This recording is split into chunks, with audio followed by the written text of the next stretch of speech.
Hey, thank you to those who are praying. My wife, from the doctor's perspective, the surgery went really well. From her perspective, she's miserable. She's in the hospital. I'm going down to see her today. I think she'll probably be let out Sunday or Monday. They got to monitor her. This was a pituitary tumor that they removed with neurosurgery, and apparently the recovery on this is hellacious. And we knew that going in, but it's a life-saving surgery. And it really gives you back your quality of life once you get through the next month or so. Sometimes a few months before you're really recovered. But the pain for the first 2 weeks is really intense. So she's in pain, and I just, please pray for her. And please pray for me to have wisdom. And honestly, I'm having to step up to the plate at home and do a lot of things that in the next few weeks that I don't even know how to do. I mean, a lot of things I take for granted, and it's kind of making me nervous. So we can just use your prayer. But this whole Jesse Martinez thing is nothing new. That's the first time I've ever said his name on my channel. But he's been offended about us for about a year and a half, and he's getting bolder now. He's done plenty of videos about us, but this one he called me out, and the reason is because there's more people doing it, and he's a bandwagon guy. If he sees that he can be among a bunch of people doing it, then now he's shady. So he was secretly, without using his real name or whatever, went on a live stream with those guys who do all the thumbnails and stuff, and everybody can see that those guys are not moral people, and he knew it too, which is why he hid his name. And I believe he probably asked them to hide the video, just because he didn't want to be associated with them, because during the stream, apparently, from what people are telling me, that the accusations they were making were so outlandish that even he was uncomfortable. But one of the things he did, apparently, was I had Eliezer set up as a chat bot for a while on my website, because I needed to know whether or not it could be used conversationally. And it really is not. It can't. Because it's too easy to derail a chatbot from its context, its contextual grounding. And he got it to apologize for my teachings, and got it to default to its pre-trained perspective, which is from all the traditional commentaries. I would caution you against pitting James against, Paul, and also got it to apparently apologize for representing my teachings, which you can get a language model to apologize in 2 turns for the last thing it said, true or not. And I haven't had that up for about a month, and I left it on 2 months longer than I thought I had. I thought I had removed it. I had it up for a couple of weeks deliberately, but then apparently it was on my channel for a while, or on my website for a while, the conversational version. Now the new Eliezer overhaul, I've overhauled it again in the last few weeks, is giving much more accurate and grounded answers. It's not conversational. It's one question at a time, and then the memory is flushed. And it always has to quote sources. So underneath, there's always recommendations of videos and books, and they're the books and videos that it generated its content from. So there's always a relationship between what it says and what I teach. It's difficult to get and even then there's a caveat that sometimes it can generate a perspective that's contrary to what I teach. For failure to understand, it's based on, its answers are based on your query, how it's phrased, and then what results come back from a database that has my teachings, from my transcripts and books. And its knowledge of what we teach is limited to that. It doesn't have any training on David Benjamin's teachings other than what it's receiving with your question. And your question, how it's worded, determines, in some cases, the failure or success of the information that comes. And there may be holes in it where it doesn't fully represent the nuance. So sometimes the answers are not, what I would want it to say. But what I'm doing is I'm tracking all the user queries. So yes, everything that you ask is logged in a database, and then I'm weeding through the answers and refining them, and then putting them back in the database as a primary source. So it's getting better all the time. There's a feedback loop going on that is training the database, in a sense, so that it's delivering results based on a wider range of questions than what I could think to ask. I mean, it never ceases to amaze me what kind of questions people ask. And right now, it's generating amazing answers. I mean, I am really impressed. All it's doing is summarizing what you give it.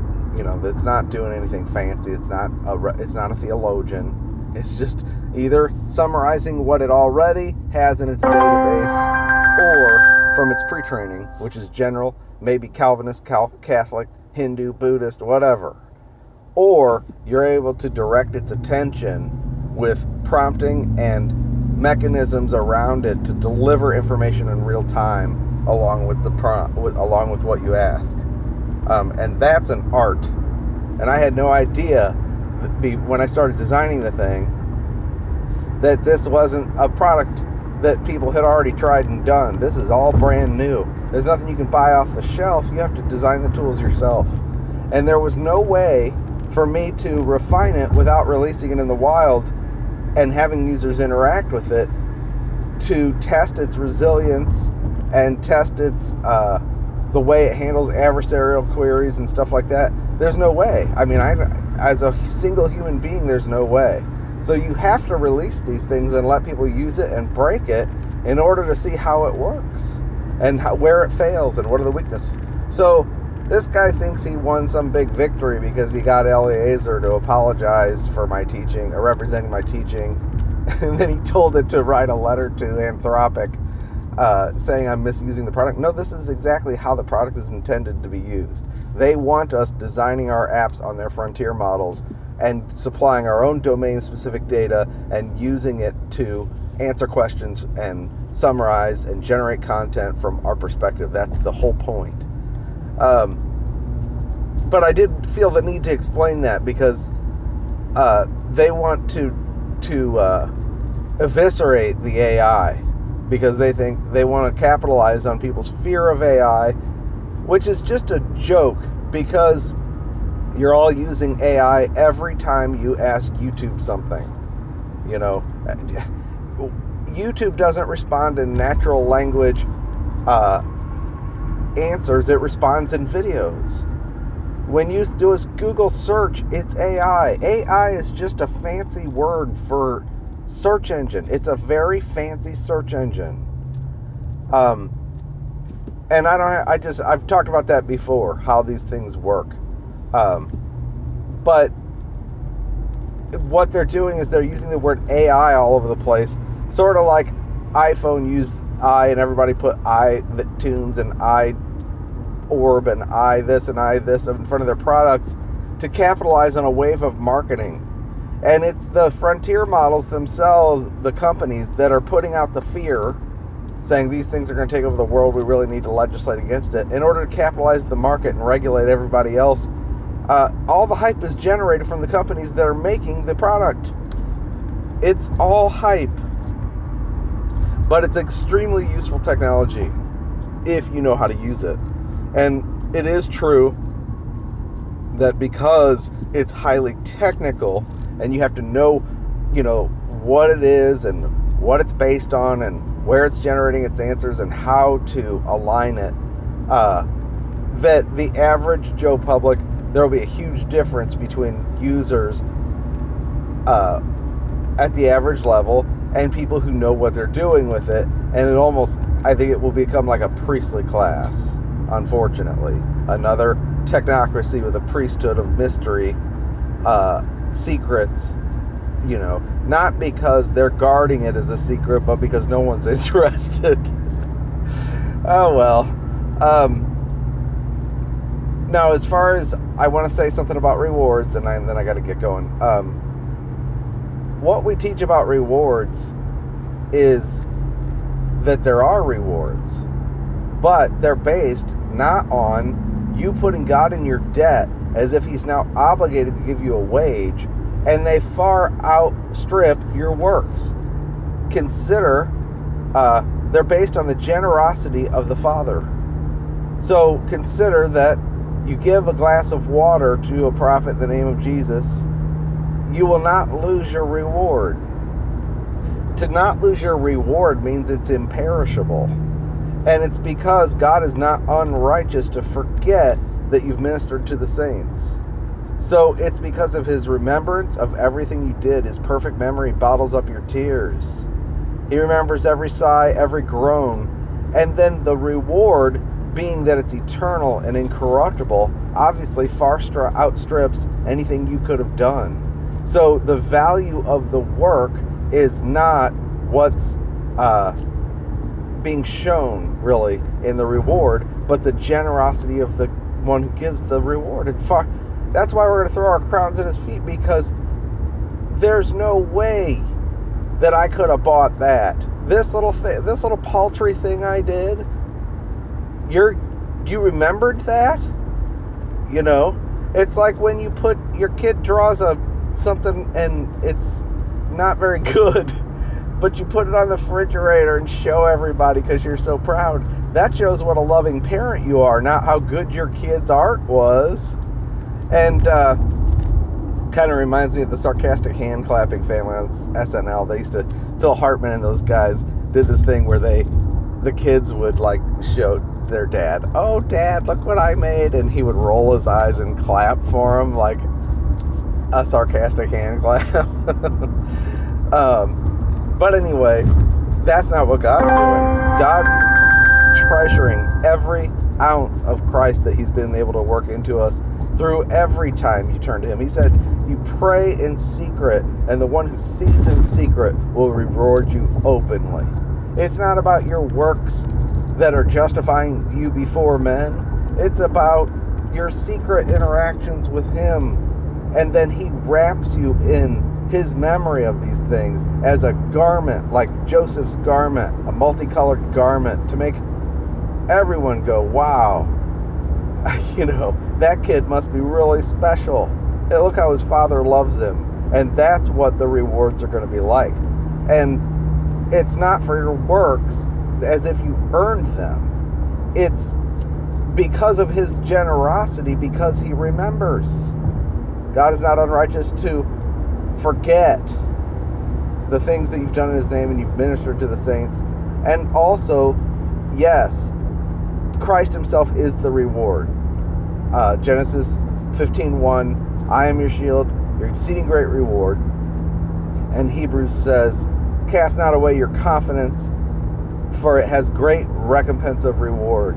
It is our confidence and our faith in him that secures a great recompense of reward, which is Christ himself, who is our salvation.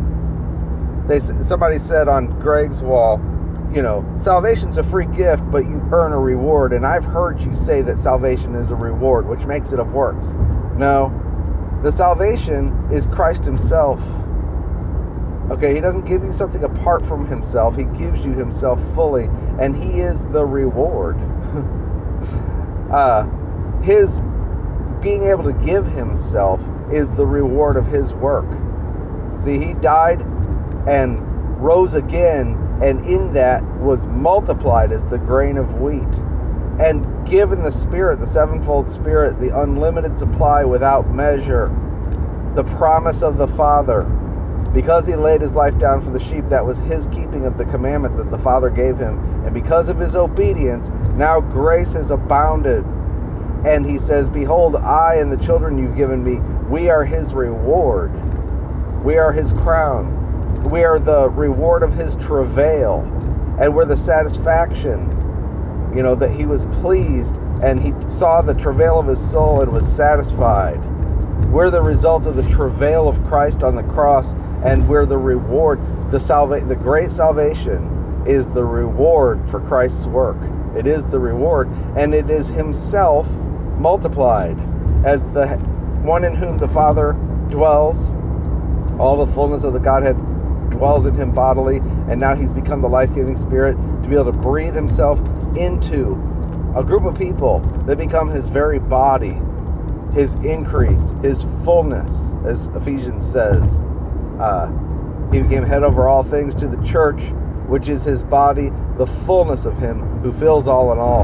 And through us, the church, the many sons of God who are the brothers of Christ, the trophies of his work, the inheritance of God, God is able to put his wisdom on display, the multifarious wisdom of God made known through the church to the angels.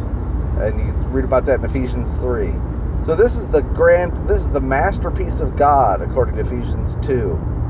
The poema, we are his workmanship. And this masterpiece is being put on display in the day of rewards. And it's the imperishable building made of gold, silver, and precious stones, made by God himself with his co-laborers, but it was God who gave the increase. So Paul says, I planted, Apollos watered, but God gave the increase, and we're his co-laborers, but you are God's field, you are God's building. We're the ones he's building, and then he says, then everyone who builds has to take heed how he builds. There's no other foundation can be laid other than that which is laid already, which is Jesus Christ. And then you have to build with gold, silver, and precious stones, or your work will be burned, consumed, lost. Now there is a possibility of suffering loss, but I don't believe it's a suffering in any more than Paul saying, I suffer the loss of all things and count them as dung, what things were gains to me, that I may gain Christ. And he's talking about the works of the flesh and flesh righteousness there in Philippians 3, which is the same thing he's talking about in 1 Corinthians 3. He's talking about false teachers who are bringing another Jesus, another gospel, and another spirit, slapping the people in the face and trying to put them under law. It's a Christ who did not finish the work. And these were the Judaizers who were going into the churches pretending to be apostles, pretending to be able to do the miracles that they did in Acts, pretending to be able to speak great prophetic swelling words, sounding like Isaiah, but they didn't know the gospel. They didn't believe the gospel, and they were yet preaching to saints to bring them into bondage. And the saints were tolerating it. And he was speaking of them when he said, look, if anyone destroys God's building, which building you are, God will destroy them. That's talking about the false teachers. But then he talks about building with wood, hay, and stubble, so that even believers who are walking according to the flesh and are walking as mere men and dividing themselves over, I'm of Paul, I'm of Cephas, they were dividing themselves over the false ministers because they wanted to be associated with the ones they seemed to be most spiritual, because they didn't understand the word of the cross, that the things that man approves of, God finds abominable. The wisdom of the men, the strength of men, the hubris of men, the glory of men is all at the cross. It's crucified. God is not impressed with the flesh, but they were. And as such, by emulating false apostles and being deceived by them, they were building with wood, hay, and stubble. Now that doesn't damage the building really, but it's worthless, and it'll be burned off in the day of Christ. In the twinkling of an eye, when this outer tabernacle is this old flesh we wear, that which is corruptible, is dissolved, and we put on our habitation, our building from God. The two places Paul mentions the building, the judgment seat of Christ, he's talking about the building work, edification, the New Testament ministry, and contrasting it to teachings on law by false ministers. And when he talks about the judgment that of suffering loss, and he talks about receiving what's been wrought in our body, he's talking about whether or not you were working with Christ, gold, silver, and precious stones, or wood, hay, and stubble. Or if you yourself are not even saved, you'll be destroyed. So he's contrasting carnal believers with spiritual men and saved people from false wolves, false brethren crept in unaware. And God's got a way of dealing with all of it. But in that day, the suffering of loss will not be a suffering of remorse and woe and beatings and shame. It will be a rejoicing, a glory. Okay? The suffering of loss simply means that it's all dung. None of it was useful. You wasted all of that. But you're saved, and yet through fire. Why through fire? Because everyone is going to be baptized through fire. He baptized us in water by immersing us in himself through the Spirit. Then he's going to baptize us in fire when he glorifies us and dissolves the tabernacle of flesh and puts on us the clothing that will be actually somehow constituted of all the things that God remembers that we gained in Christ. Remember, the reward is based on his generosity. And the building is also a memorial to what God remembers about everything that was real between you and him. And yeah, what we'll see in that day is, look how much he loves them. You know, when you see the prodigal son, what are you thinking about the prodigal who's shabbily dressed and poor and starving, and he's coming to the father? Who do you see, him or the father running to him, clothing him with a robe, giving him the ring, and hugging him? That's what's most visible. It's the father's love. And with Joseph and his colored coat, is that a display of Joseph, or is it a display of the fact that the father favored him? Jacob favored him. And these rewards are going to be a display of God's love for you. That's why one aspect of it is the new name, because it's how God knows you in secret. It's a name that nobody knows except God himself and you. And it's a secret affection based on all the secret interactions you had with him that were real. And I guarantee you, everyone's going to be surprised at how much grace God's going to shower on us in that day, because he raised us up and seated us in the heavenlies with Christ to show forth the exceeding riches of his grace and kindness towards us in the ages to come. We have no idea. And this is all the reward. Those kindnesses are all the showering of his affections on us because of the work of Christ. And it is the reward because Christ himself is the reward, and it's the reward for his work and his obedience. He's the only one who's going to really be found worthy to actually receive a reward, and yet he hasn't forgotten anything that we've done genuinely wrought of faith. And he then displays his generosity, not the value of our work. These people who teach otherwise on rewards are mammon seekers, hirelings, trying to put God in their debt. And Romans 4 tells us that what has Abraham found according to the flesh? If justification was by works, he'd have something to boast before, but not before God. And then he says, for if the reward is of, what does it say? Romans 4:4. If the reward were of works, it would be a debt. But it's not of works, so it may be of grace. And what that means is you cannot put God in your debt through your works. You're not obligating to him to pay you a wage because of your works. No, the reward has to be of grace as well. Then it says, to him who works not, but believes on him who justifies the ungodly, his faith is counted to him as righteousness. And that's talking about the reward.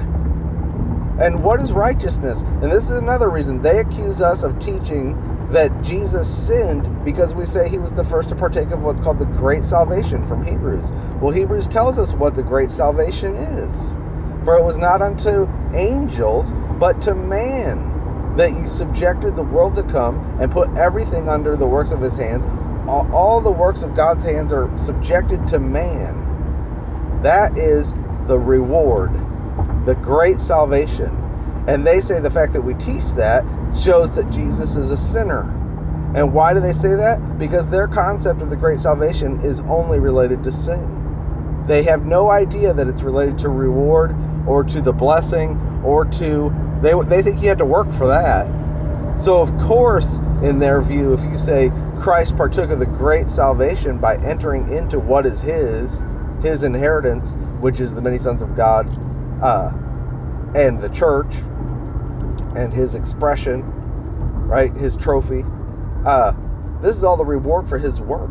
And yet it's also called the great salvation. Why? Because it lifts up man and sets him over the works of his hands. And Hebrews says, we don't yet see that, but we see Jesus, who was made a little lower than angels for the suffering of death, crowned with glory and honor, and now he's seated at the right hand of God. And he is now bringing many sons into glory as the captain of the great salvation. And this is what Hebrews 2 calls the great salvation.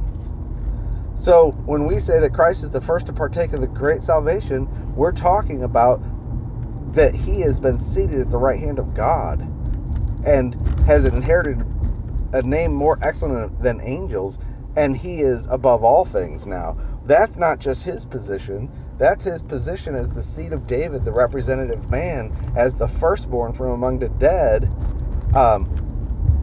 And he is now conforming us to the image of Christ and will glorify us, so that he's the firstborn among many brothers who are just like him and share his position. That's the great salvation. It's not just about the forgiveness of sins. But they accuse us of teaching that Christ is a sinner when we say he's the first to partake of the great salvation, because they don't know what salvation is. They don't understand the kindness of God. When they say saved, they just think that means, oh, you get your sins forgiven, and then the reward and the great, all the blessings and reigning in life and all that stuff, that's only for people who earn it. All the rest of them will be out in outer darkness or sweeping streets while we're sitting in our mansions. And they won't have a big bag of crowns like I got. Okay? They have no concept of the generosity of the Father or the greatness of salvation and what it actually secures. And then when we teach about it, they say, that's satanic. That's talking about some satanic occult doctrine. Well, they don't know the Bible either. There's no way to help people like this. All you can do is stay away from them and then keep pursuing the truth. All right, take care. I'm a little frazzled this morning. I haven't talked I think those are the most words I've said in 3 days. I been just dealing with all the stuff with my wife. It's been very stressful. So hopefully this message makes sense. Have a good day.